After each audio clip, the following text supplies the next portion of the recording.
Good evening. আজি আপোনালোকৰ সৈতে মেণ্টেল হেল্থ এণ্ড হাইজিনৰ ওপৰত 30টা MCQ আলোচনা কৰিবলৈ লৈছোঁ। আশা কৰোঁ আপোনালোকৰ ভিডিঅ'টো চাই ভাল লাগিব।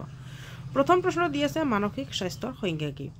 মানসিক স্বাস্থ্যৰ সংজ্ঞা বুলিলে আমি অকল শাৰীৰিক সুস্থতাকে বুজাওঁ নেকি? নে শিক্ষাৰ ওপৰত জোৰ দিয়ে বুজাওঁ? নে মানসিক সুস্থতা আৰু সামাজিক মংগল? নে কেৱল শাৰীৰিক ব্যায়াম? আমি মানসিক স্বাস্থ্যৰ সংজ্ঞা বুলিলে আমি বুজাওঁ মানসিক সুস্থতা আৰু সামাজিক মংগল। কিয়নো আপুনি জানে মানসিক অশান্তিত থাকিলে আমি কোনো কামতে আমি ধ্যান দিব নোৱাৰোঁ, কোনো কাম আমি সফলভাৱে কৰিব নোৱাৰোঁ। সেইকাৰণে আমাৰ জীৱনটোত মানসিকভাৱে সুস্থ থকাটো আমাৰ খুবেই প্ৰয়োজন। মানসিকভাৱে সুস্থ থাকিলেহে আমাৰ মানসিক স্বাস্থ্য আমাৰ ভাল বুলি ক'ব পাৰোঁ। অৰ্থাৎ ইয়াৰ অপশ্যনটো হ'ব মানসিক সুস্থতা আৰু সামাজিক মংগল। তাৰ পিছৰ প্ৰশ্নটো দিয়া আছে কিমানজন ব্যক্তিৰ জীৱনত মানসিক অসুখৰ অভিজ্ঞতা হয়?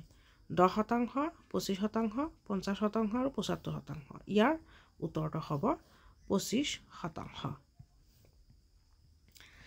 বিশ্ব স্বাস্থ্য সংস্থাৰ মতে পৃথিৱীৰ প্ৰায় 25% লোকে জীৱনৰ কোনো এটা মানসিক স্বাস্থ্যৰ সমস্যাৰ সন্মুখীন হয়। তাৰ পিছৰ প্ৰশ্নটো দি আছে মানসিক স্বাস্থ্য উন্নতিৰ বাবে উত্তম পদ্ধতি কোনটো? সমাজৰ পৰা আঁতৰি থাকিব। মানসিক স্বাস্থ্য উন্নতিৰ বাবে আপুনি সমাজৰ পৰা আঁতৰি থাকিব, নে ক্ৰমান্বয়ে সামাজিক সংযোগ বৃদ্ধি কৰা, নে অতিৰিক্ত কাৰ্যৰ চাপ লোৱাটো, নে 2 নম্বৰটো উদ্বেগ উপেক্ষা কৰা? ইয়াৰ উত্তৰটো হ'ব মানসিক স্বাস্থ্য উন্নতিৰ বাবে উত্তম পদ্ধতি হৈছে ক্ৰমান্বয়ে সামাজিক সংযোগ বৃদ্ধি কৰা।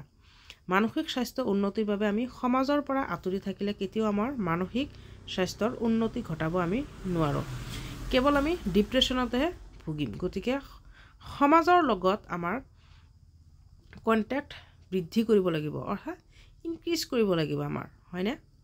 তাৰ পিছৰ প্ৰশ্নটো দিয়া আছে স্বাস্থ্যৰ ওপৰত ব্যক্তিগত পৰিচৰ্যাৰ প্ৰভাৱ কেতিয়া অধিক হয়? স্বাস্থ্যৰ ওপৰত ব্যক্তিগত পৰিচৰ্যাৰ প্ৰভাৱ কেতিয়া অধিক হয়? শাৰীৰিক পৰিচৰ্যা ৰখা সময়ত, মানসিক চাপৰ অৱস্থাত, পৰিৱেশ অনুকূল হ'লে আৰু সকলো সময়তে। ইয়াৰ উত্তৰটো হ'ব অপশ্যন ডি। স্বাস্থ্যৰ ওপৰত ব্যক্তিগত পৰিচৰ্যাৰ প্ৰভাৱ কেতিয়া অধিক হয়? অপশ্যন হ'ব অপশ্যন ডি। তাৰ পিছৰ প্ৰশ্নটো দি আছে পৰিপূৰ্ণ স্বাস্থ্য মানে কি? পৰিপূৰ্ণ স্বাস্থ্য মানে কেৱল শাৰীৰিক সুস্থতা নেকি? নে কেৱল মানসিক সুস্থতা? নে কেৱল খাদ্যৰ ওপৰত নিৰ্ভৰশীলতা? পৰিপূৰ্ণ স্বাস্থ্য মানে হৈছে শাৰীৰিক, মানসিক আৰু সামাজিক সুস্থতাৰ সমন্বয়। এইকেইটাৰ একগোট হ'লেহে আমাৰ পৰিপূৰ্ণ স্বাস্থ্য সৃষ্টি হয়। শাৰীৰিক, মানসিক আৰু সামাজিক সুস্থতা, অৰ্থাৎ আমি পৰিপূৰ্ণ স্বাস্থ্য মানে শাৰীৰিক, মানসিক আৰু সামাজিক সুস্থতাৰ সমন্বয়ক বুজোঁ। তাৰ পিছৰ প্ৰশ্নটো হৈছে ইয়াতে চাওক ব্যাখ্যা দি আছে স্বাস্থ্য মানে কেৱল ৰোগমুক্ত হোৱাই নহয়, শাৰীৰিক, মানসিক আৰু সামাজিক সুস্থতাৰ পূৰ্ণাংগ অৱস্থা। বুজিছেনে? কেৱল ৰোগমুক্ত হোৱাই নহয়, শাৰীৰিক, মানসিক আৰু সামাজিক সুস্থতাৰ পূৰ্ণাংগ অৱস্থা মানেই হৈছে পৰিপূৰ্ণ স্বাস্থ্য। তাৰ পিছৰ প্ৰশ্নটো দিয়া আছে হাইজিন স্বাস্থ্যৰ মূল লক্ষ্য কি? অৰ্থাৎ হাইজিনৰ মূল লক্ষ্য কি? এই নম্বৰ দি আছে ক্ৰমান্বয়ে ৰোগ সৃষ্টিৰ সুযোগ বৃদ্ধি কৰা, দৈনন্দিন জীৱনত শাৰীৰিক পৰিচৰ্যা ৰখা, খাদ্যৰ প্ৰয়োজনীয়তা উপেক্ষা কৰা আৰু পৰিসৰ মলিন কৰি ৰখা। এইটো হ'ব পৰিৱেশ মলিন কৰি ৰখা। এইটো হ'ব পৰিৱেশ মলিন কৰি ৰখা। হাইজিন মানে কি? 2 নম্বৰ অপশ্যনটো কি দি আছে? পৰিৱেশ মলিন কৰি ৰখা। ইয়াৰ উত্তৰটো হ'ব বি। স্বাস্থ্য অৰ্থাৎ হাইজিন মানে হৈছে দৈনন্দিন জীৱনত শাৰীৰিক পৰিচৰ্যা ৰখা। হাইজিন মানে হৈছে দেহৰ পৰিচৰ্যা আৰু পৰিৱেশ চাফা কৰি ৰখা। আপোনালোকৰ যদি কনচেপ্টখিনি ক্লিয়াৰ আছে, এই চিৰিজটো আপোনালোকৰ কাৰণে খুবেই সহজ লাগিব, কিয়নো একেবাৰে বেছিকৰ পৰা মডাৰেট মডাৰেট প্ৰশ্ন ইয়াতে দিয়া আছে আৰু যদি কনসেপ্ট যদি ক্লিয়াৰ নাই তেনেহলে নিশ্চয় আপোনালোকৰ কাৰণে অলপ টাফ লাগিব তাৰ পিছৰ প্ৰশ্নটো দিয়া আছে মানসিক স্বাস্থ্যৰ ওপৰত খাদ্যৰ প্ৰভাৱ কি উন্নতি কৰে উদ্বেগ আৰু বিষণ্ণতা বৃদ্ধি কৰে একে থাকে কোনো প্ৰভাৱ নাথাকে ইয়াৰ উত্তৰটো হ'ব অপশন বি উদ্বেগ আৰু বিষণ্ণতা বৃদ্ধি কৰে এটো হ'ব মানসিক স্বাস্থ্যৰ ওপৰত বেয়া খাদ্যৰ প্ৰভাৱ কি মানসিক স্বাস্থ্যৰ ওপৰত বেয়া খাদ্যৰ প্ৰভাৱ উদ্বেগ আৰু বিষণ্ণতা বৃদ্ধি কৰে তাৰ পিছৰ প্ৰশ্নটো দি আছে শ্ৰেণীকক্ষত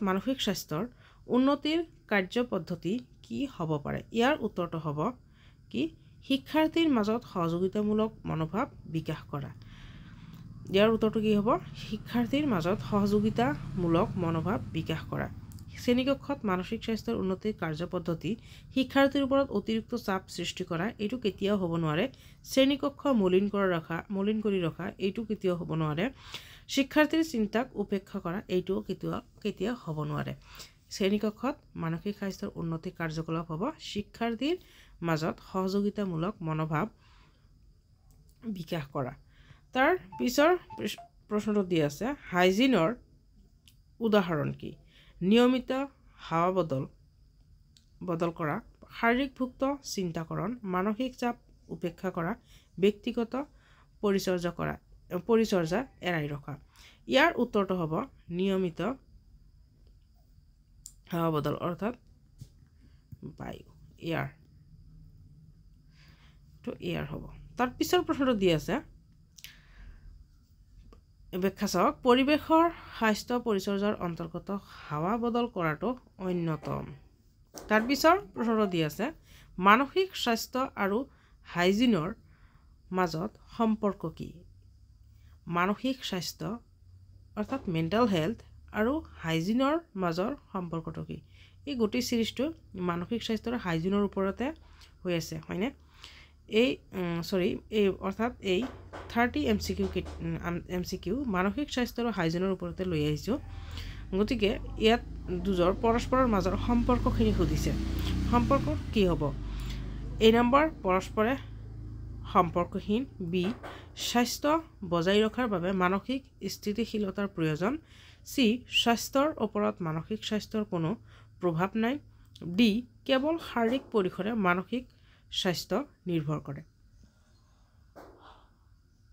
ইয়াৰ উত্তৰটো কি হ'ব ইয়াৰ উত্তৰটো হ'ব অপশন বি স্বাস্থ্য বজাই ৰখাৰ বাবে মানসিক স্থিতিশীলতাৰ প্ৰয়োজন অপশন বি তাৰ পিছৰ প্ৰশ্নটো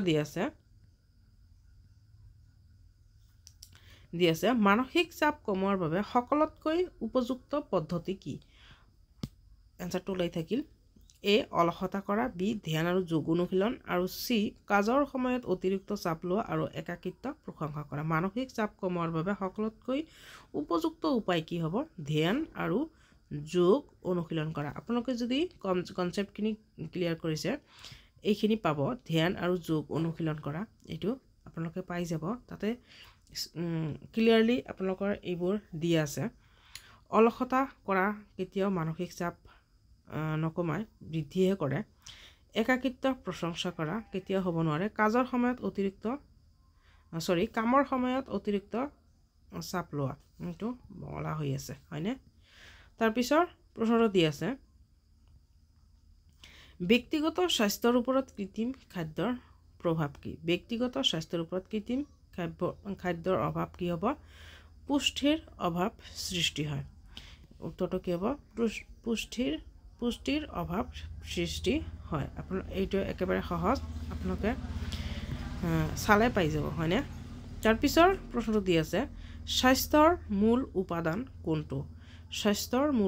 কোনটো হ'ব খাদ্য পৰিচৰ্যা আৰু বিশ্ৰাম কেৱল শাৰীৰিক ব্যায়াম কেৱল মানসিক শান্তি কেৱল পৰিৱেশ চৰ্যা ইয়াৰ উত্তৰটো কি হ'ব অপশন এ খাদ্য পৰিচৰ্যা আৰু বিশ্ৰাম তাৰ পিছৰ প্ৰশ্নটো দি আছে মনত ৰাখিব স্বাস্থ্যৰ উপাদান এইকেইটা তাৰ পিছৰ প্ৰশ্ন দি আছে শিক্ষাৰ্থীৰ মানসিক স্বাস্থ্য উন্নতিৰ বাবে শিক্ষকে কি কৰিব পাৰে মানসিক স্বাস্থ্য উন্নতিৰ বাবে শিক্ষকে কি কৰিব পাৰে এই নম্বৰ দি আছে শিক্ষাৰ্থীৰ ওপৰত অতিৰিক্ত কামৰ চাপ দিয়া কাৰ্যৰ চাপ দিয়া বা কামৰ চাপ দিয়া তাৰ পিছতে দি আছে সহযোগিতা আৰু আত্মবিশ্বাস বিকাশ ঘটাব প্ৰতিযোগিতামূলক পৰিৱেশ সৃষ্টি কৰিব শিক্ষাৰ্থীৰ মতামত উপেক্ষা কৰিব ইয়াৰ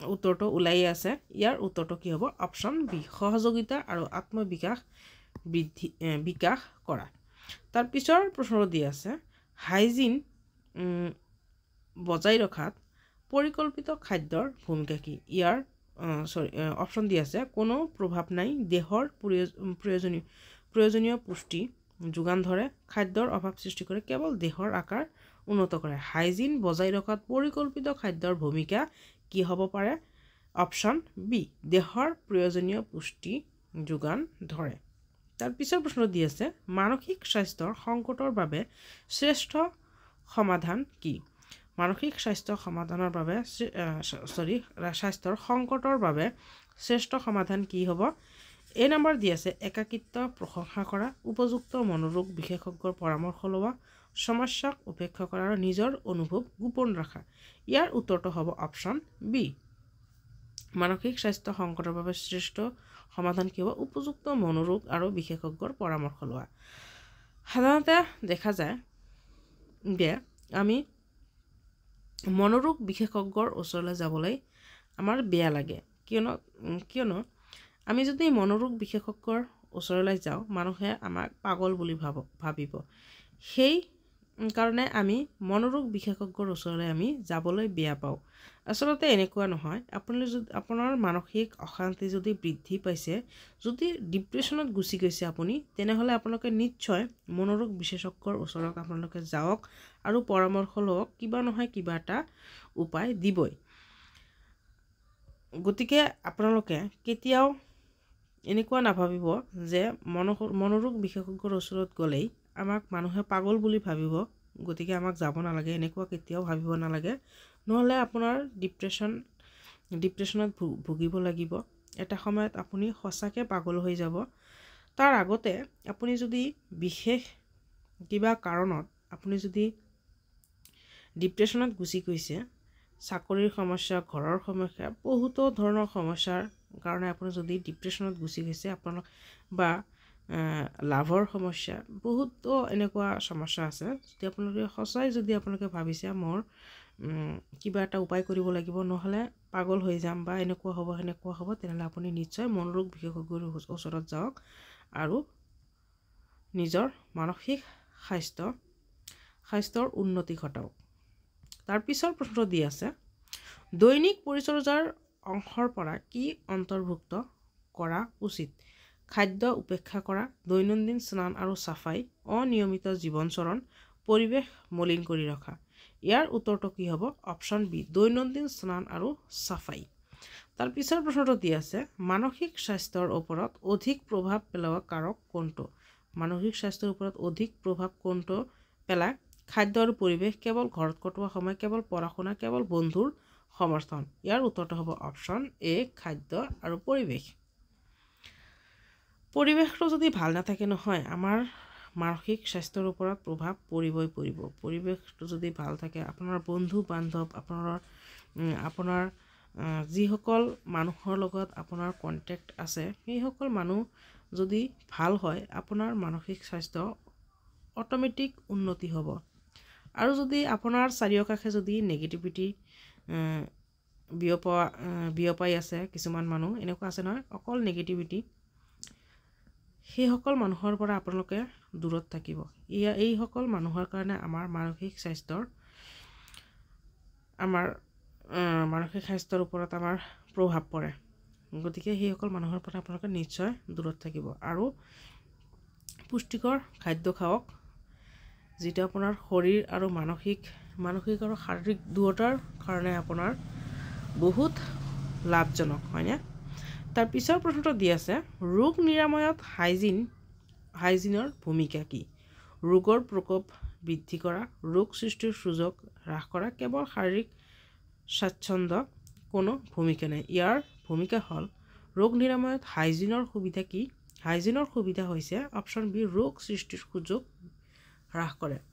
হাইজিন মানে হৈছে ধৰক আপোনাৰ পৰিৱেশটো চাফা কৰি ৰখা। আপুনি ফাষ্ট ফুড খাই ভাল পায় হয়নে? আপুনি যেতিয়া ফাষ্ট ফুড খাব যাব তেতিয়া চাব আপোনাৰ ফুচকা খাই ভাল লাগে, চাব এই ফুচকাৱালাজনে কোনো ধৰণৰ গ্লোভ ব্যৱহাৰ নকৰাকৈয়ে আপোনাক পৰিৱেশন কৰাই আছে, যিটো একেবাৰে বেয়া, আপোনাৰ স্বাস্থ্যৰ কাৰণে মুঠেও ভাল নহয়। এনেতো ফুচকা আপোনালোকৰ কাৰণে বেয়া, তাৰ ওপৰত কোনো ধৰণৰ গ্লোভ ব্যৱহাৰ নকৰাকৈ পৰিৱেশন কৰাই আছে, যিটো স্বাস্থ্যৰ কাৰণে বহুতেই বেয়া। যিকোনো খাদ্যৰ বস্তু আমি ঢাকি ৰাখিব লাগে, নহ'লে এইটো আমাৰ স্বাস্থ্যৰ ওপৰত প্ৰভাৱ পৰিব পাৰে। গতিকে এনেকুৱা আপোনালোকে হাইজিন বজাই ৰাখক। এনেকুৱা বিভিন্ন কাৰণ আছে যিবোৰ নেকি হাইজিনৰ স্বাস্থ্যৰ ওপৰত প্ৰভাৱ পেলায়, অৰ্থাৎ হাইজিনৰ ওপৰত প্ৰভাৱ পেলায়। গতিকে আপুনি সদায় হাইজিন খাদ্য খাব, হাইজিন পৰিৱেশ ৰাখিব, তেনেহ'লেহে আপোনাৰ ৰোগ নিৰাময়ত সহায় হ'ব আৰু ৰোগ সৃষ্টিৰ সুযোগ হ্ৰাস হ'ব। তাৰ পিছৰ প্ৰশ্নটো দি আছে কিশোৰ কিশোৰীক মানসিক স্বাস্থ্যৰ বাবে অধিক গুৰুত্বপূৰ্ণ কি? দীৰ্ঘকালীন ধৰি একাকিত্ব থকাটো, পৰিয়ালৰ সহায় আৰু সমৰ্থন, মোবাইলৰ অত্যাধিক ব্যৱহাৰ আৰু স্কুলৰ চাপ বৃদ্ধি কৰে। ইয়াৰ উত্তৰটো আপোনাৰ দেখকৈ ওলাই আছে। উত্তৰটো হ'ব পৰিয়ালৰ সহায় আৰু সমৰ্থন কৰা। তাৰ পিছৰ প্ৰশ্ন দি আছে মানসিক স্বাস্থ্যৰ লক্ষণৰ ক্ৰমান্বয়ে উন্নতিৰ চিহ্ন কি? এ দি আছে সামাজিকতা বাঞ্ছনীয়, মানসিক অৱসাদৰ বৃদ্ধি, একাকিত্বৰ প্ৰৱণতা, অৱহেলাৰ মানসিকতা। ইয়াৰ উত্তৰটো হ'ব সামাজিক বাঞ্ছনীয়। তাৰ পিছৰ প্ৰশ্ন দি আছে হাইজিনৰ পৰিসৰত পৰিৱেশৰ সঠিক ব্যৱস্থা কি বুজায়? এ পৰিসৰৰ মলিনতা বৃদ্ধি কৰা, বি পৰিৱেশ চাফাই আৰু দূষণ মুক্ত কৰি ৰখা, অতিৰিক্ত মলিন পৰিৱেশৰ বাবে উপেক্ষা কৰা আৰু জলাশয় বৃদ্ধি কৰা। ইয়াৰ উত্তৰটো দেখকৈ লৈ আছে পৰিৱেশ চাফাই আৰু দূষণ মুক্ত কৰি ৰখা।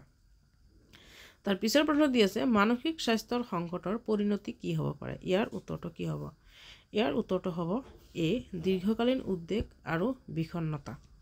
তাৰ পিছৰ প্ৰশ্ন দি আছে মানসিক স্বাস্থ্যৰ বাবে শ্ৰেষ্ঠ পদ্ধতি কোনটো? এ দি আছে শাৰীৰিক ব্যায়াম আৰু ধ্যান, কেৱল পঢ়া, একাকিত্ব সময়ত কটাই থকাটো আৰু চিৰকাল চাপ গ্ৰহণ কৰাটো। মানসিক স্বাস্থ্যৰ বাবে শ্ৰেষ্ঠ পদ্ধতি হৈছে শাৰীৰিক ব্যায়াম আৰু ধ্যান। তাৰ পিছৰ প্ৰশ্নটো দি আছে হাইজিন বজাই ৰখাত হাত ধোৱাৰ সঠিক নিয়মৰ গুৰুত্ব কি? হাইজিন বজাই ৰখাত হাত ধোৱাৰ সঠিক নিয়মৰ গুৰুত্ব হৈছে অপশ্যন বি ৰোগৰ বিস্তাৰ ৰোধ কৰে। তাৰ পিছৰ প্ৰশ্নটো দি আছে মানসিক স্বাস্থ্যৰ গুণগত লক্ষণসমূহৰ ভিতৰত কি অন্তৰ্ভুক্ত? মানসিক স্বাস্থ্যৰ গুণগত লক্ষণসমূহৰ ভিতৰত এ দি আছে আত্মবিশ্বাস আৰু স্থিৰতা সহমৰ্মিতা, বি দি আছে উদ্বেগ আৰু বিষণ্ণতা, চি দি আছে একাকিত্ব আৰু বিমূৰ্ততা, ডি দি আছে সমাজৰ পৰা পৃথকতা। ইয়াৰ উত্তৰটো হ'ব অপশ্যন এ আত্মবিশ্বাস, স্থিৰতা আৰু সহমৰ্মিতা। তাৰ পিছৰ প্ৰশ্ন দি আছে শিক্ষাৰ্থীৰ বাবে হাইজিন বজাই ৰখাৰ বাবে ক্ৰিয়াকলাপ কি হ'ব? ইয়াৰ উত্তৰটো কি হ'ব? এ পৰিৱেশৰ ওপৰত উদাসীন হোৱা, বি শাৰীৰিক এক্সাৰচাইজ অৰ্থাৎ ফিজিকেল এক্সাৰচাইজৰ সময় বৃদ্ধি কৰা, বিদ্যালয়ৰ সময়ত খাদ্য উপেক্ষা কৰা, পৰিকল্পিত দৈনিক সময়সূচী পালন কৰা। ইয়াৰ উত্তৰটো কি হ'ব? অপশ্যন ডি পৰিকল্পিত দৈনিক সময়সূচী পালন কৰা। পৰিকল্পিত দৈনিক সময়সূচী পালন কৰা। আপুনি সদায় এটা ৰুটিন বনাব লাগে যে মই এইটো সময়ত সেইটো কৰিম, এইটো সময়ত এইটো কৰিম, এনেকৈ আপোনাৰ সদায় এটা ৰুটিন বনাব লাগে আৰু ৰুটিন মতে আপোনাৰ সদায় কাম কৰিব লাগে। তাৰ পিছৰ প্ৰশ্ন দি আছে মানসিক স্বাস্থ্যৰ উন্নতিৰ বাবে প্ৰয়োজনীয় পৰিৱেশ কিদৰে সৃষ্টি কৰিব? এ চৰম প্ৰতিযোগিতা আৰু চাপ সৃষ্টি কৰা, বি মিতব্যয়ী আৰু মলিন পৰিৱেশ, চি শান্তিপূৰ্ণ সহযোগিতামূলক আৰু আনন্দদায়ক পৰিৱেশ, ডি একাকিত্বৰ ক্ষেত্ৰ বৃদ্ধি কৰা। ইয়াৰ উত্তৰটো কি হ'ব? শান্তিপূৰ্ণ সহযোগিতামূলক আৰু আনন্দদায়ক পৰিৱেশ। 29 নম্বৰ প্ৰশ্নটোৰ উত্তৰ মানসিক স্বাস্থ্যৰ উন্নতিৰ বাবে প্ৰয়োজনীয় পৰিৱেশ কিদৰে সৃষ্টি হয় শান্তিপূৰ্ণ সহযোগিতামূলক আৰু আনন্দদায়ক পৰিৱেশ তাৰ পিছৰ প্ৰশ্নটো দিয়া আছে ৰোগৰ প্ৰতি প্ৰতিৰোধী শক্তিৰ বৃদ্ধিৰ মূল কাৰক কি অস্বাস্থ্যকৰ খাদ্য বি পৰ্যাপ্ত বিশ্ৰাম খাদ্য আৰু বিশুদ্ধ পানী চি দৈনন্দিন ব্যস্ত জীৱনচৰণ আৰু একে খাদ্য গ্ৰহণৰ অভ্যাস ইয়াৰ উত্তৰটো হ'ব পৰ্যাপ্ত বিশ্ৰাম আৰু খাদ্য আৰু বিশুদ্ধ পানী আজিৰ আপোনালোকৰ সেশনটো যদি ভাল লাগে তেনেহ'লে নিশ্চয় সাবস্ক্ৰাইবটো কৰি দিব দুদিন পিছত অৰ্থাৎ আপোনালোকৰ কাৰণে পৰহি আজি 3 তাৰিখ 5 তাৰিখত আপোনালোকৰ কাৰণে এটা মাৰাথন লৈ আহিম পেডাগজিৰ য'ত কনসেপ্ট প্লাস প্ৰত্যেকটো কনসেপ্টৰ তলতে থাকিব 20টাকৈ MCQ যেটো চালে হয়তো আপোনালোকৰ বহুতে সুবিধা হ'ব সো আপোনালোকৰ যদি এই মাৰাথনটো চাব বিচাৰে তেনেহ'লে নিশ্চয় সাবস্ক্ৰাইব কৰি দিব আৰু লগতে চেনেল এই ভিডিঅটো শ্বেয়াৰ কৰি দিব ধন্যবাদ